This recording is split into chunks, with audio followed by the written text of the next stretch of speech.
Good morning, Philippines. Good evening here in America. Good afternoon in other parts of the world. Ito ang iyong lingkod, Freddy Ligaspi sa Facebook at sa YouTube channel at Pilipino sa Amerika Blog. At kung di pa kayo nakapag-subscribe, subscribe lang po dito po sa baba.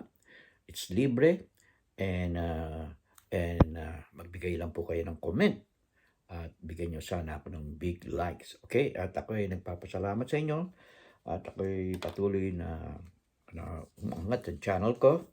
Iba sabi, hindi raw angat. O, marami naman ho, no? Kasi hindi naman lahat isang opinion eh. Ang importante ho, magkaroon kayo ng opinion, lalo na dyan sa Pilipinas, no? Magkaroon kayo ng opinion, huwag kayo matatakot na mag-voice out. Maging kontra o hindi, parehos lang yan. Masanay kayong mag-comment, no? Lalo na kung nakikita nyo na may problema o may problema din na itong issue ko ngayon. Ano ho ito ngayon? Celebrity o showbiz? Okay? Good morning, Dabbercats. Okay, Dabbercats, ito ang importante na marinig nyo.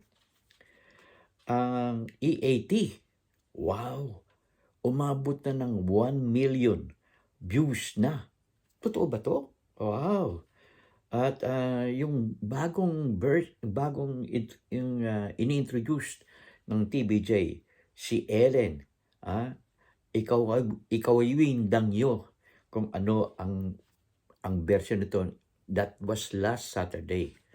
Monday ho ngayon dyan, di ba?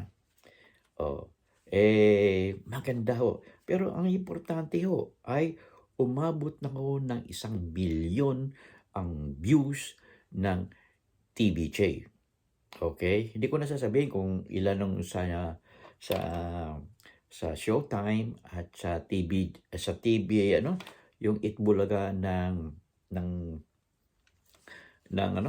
GMA7 at ng Tape Incorporated. Nako, kawawa talaga 'yon. Kawawang kawawa.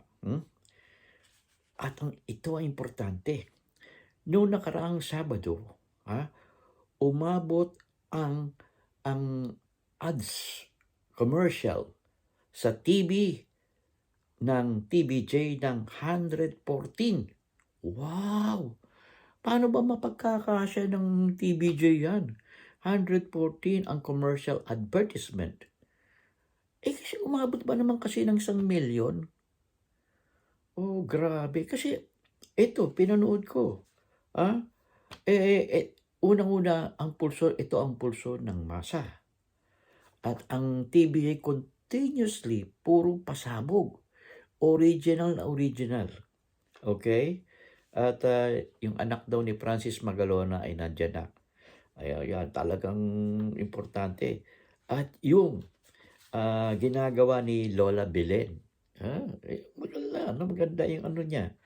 At sa Gimme 5 version, pumasok na to si Ellen and Brad. Wow!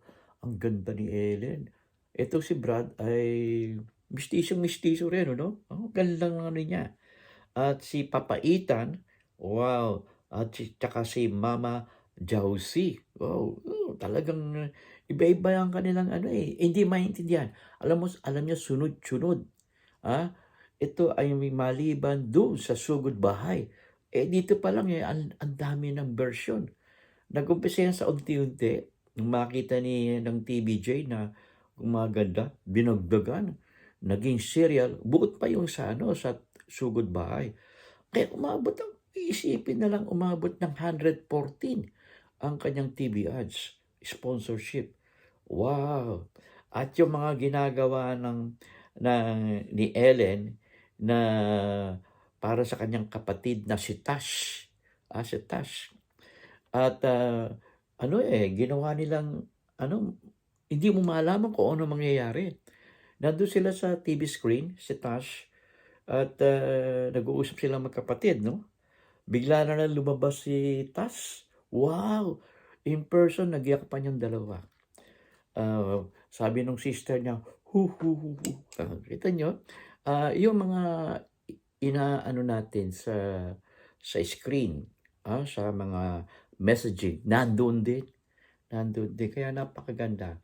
Kaya hindi natin yung talagang dapat ngang, ah, yung parang naging pasabog ng TVJ ay kinagat ng masa. Umabot ng 1,000,000 ang views. Okay. So, isang ano lang, sa isang palabas lang nila no nakaraang Sabado. Congratulations, TVJ, for that, and also to all Dabber Cats there in the Philippines as well as here in America. Congratulations. And this is your host, Freddy, Filipino sa America Vlogging YouTube at facebook.com/Freddy. Okay? Huwag niyong kalimutan mag-subscribe at mag-like at magbigay lang kayo ng comment. Thank you. Until next vlog. This is your host. In God we trust. Never hold your peace.